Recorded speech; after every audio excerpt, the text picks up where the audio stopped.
Iwan.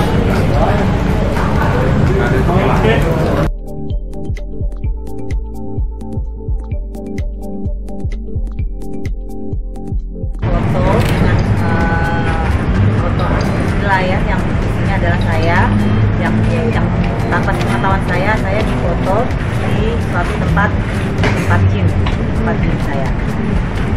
Terus yang moto siapa? Kemudian kejadiannya kapan? Yang moto itu ternyata teman saya di Instagram yang berinisial IH. Dan satu lagi yang memoto adalah RA. Itu difoto atas pengetahuan dirimu atau di luar pengetahuan? Di luar, karena memang dalam posisinya dari belakang, tapi saya sih tahu itu saya. Itu disebarluaskan kemana, Kak? Ada di IG story, di Facebook, dan yang notabene Facebook udah di take out dari si akunnya IH itu. Terus dan yang story juga, kalau story udah lewat ya. Iya. Itu kejadiannya kapan, Kak? Kejadian saya pertama kali ketemunya itu tanggal 22 Juni. Dan saya mau konfirmasi ke IH itu pada tanggal 23. Saat konfirmasi itu dia mengakui itu? Enggak ngaku, awalnya nggak tahu. Awalnya dia dapat lebaran juga. Terus saya tanya, apa kamu kenal sama cewek ini yang difoto? Dia bilang nggak kenal juga. Awalnya sih dengan pertolongan ya. Bukti apa bang tadi yang dilampirkan? Oh, baik. Jadi selamat malam rekan-rekan ya. Agak kenceng bang. Selamat malam rekan-rekan, saya cuma menambahkan bahwa hari ini giat kita di Mapolda Metro Jaya adalah membuat laporan kepolisian ya. Karena klien saya, Mbak Caca, diduga telah menjadi korban pelanggaran atas pasal 27 ayat 1 Junto pasal 45 Undang-Undang ITE, kemudian juga pasal 9 Junto pasal 35 Undang-Undang tentang anti pornografi.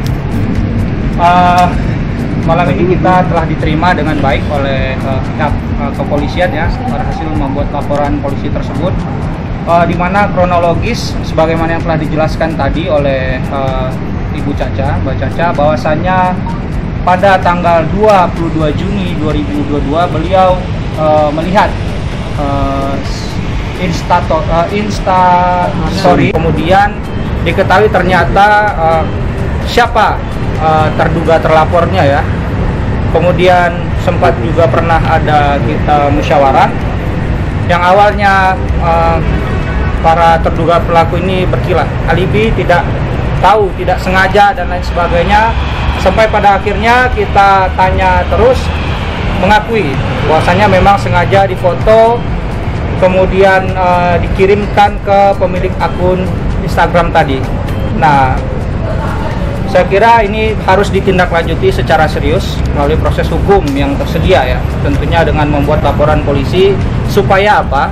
Supaya dari perbuatan mereka terduga pelaku ini mendapatkan pembelajaran ya, tentunya pembelajaran bagi kita semua, asal jangan sembarangan untuk melakukan posting, kemudian jangan sembarangan membuat tindakan yang menurut mereka itu hanya sekedar lucu-lucuan.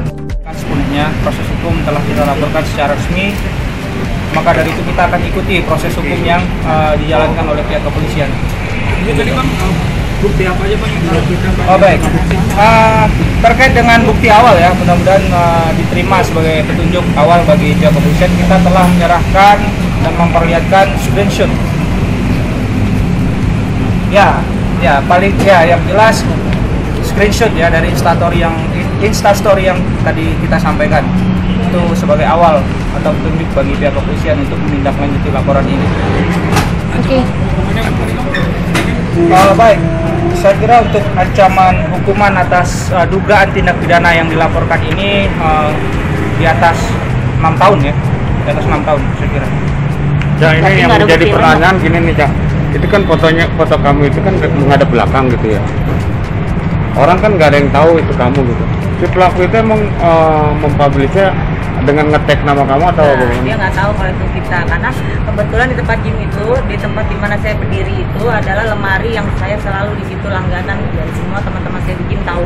Dan setelah saya tanya, ini ada yang tahu nggak nih siapa yang foto dan gambar wanita tidak berbusana itu? Ini kan kamu, ini ya banyak yang tahu, banyak yang kenal kalau itu saya. Ya, tadinya saya juga berharap semoga itu tidak saya ya, itu mungkin member lain. Tapi setelah kita usut semua, itu tanggal datangnya sama, tanggal keluarnya sama si cewek yang foto itu. Pas keluarnya juga ada CCTV. Nah, kalau boleh tahu lokasi di mana? Kalau sama di Salah satu gym di Jakarta Selatan, sama daerah di daerah Casablanca. Ya. Dan saya dengan tempat gym ini tidak ada masalah, karena mereka sudah mempunyai aturan agar tidak memoto di tempat locker, tidak memoto di tempat gym kan, kecuali dapat persetujuan. Ada kok gede banget di jendelanya, ada aturannya, tidak memoto di locker loh masalahnya. Nah bang, tapi kan nggak ada bukti lain berarti bang. Kalau di kepolisian kan bukti Baik, itu jadi tidak kuat. seperti tadi yang saya sampaikan bahwasanya telah ada pengakuan ya dari terduga pelaku, karena ada musyawarah memang mengakui, kemudian sampai menyampaikan permohonan maaf. Namun tentu proses hukum harus berlanjut ya, harus berjalan, karena ini perlu menjadi pembelajaran bagi kita semua begitu. Efek jera aja ya, Efek Bang? jera, jangan sembarangan.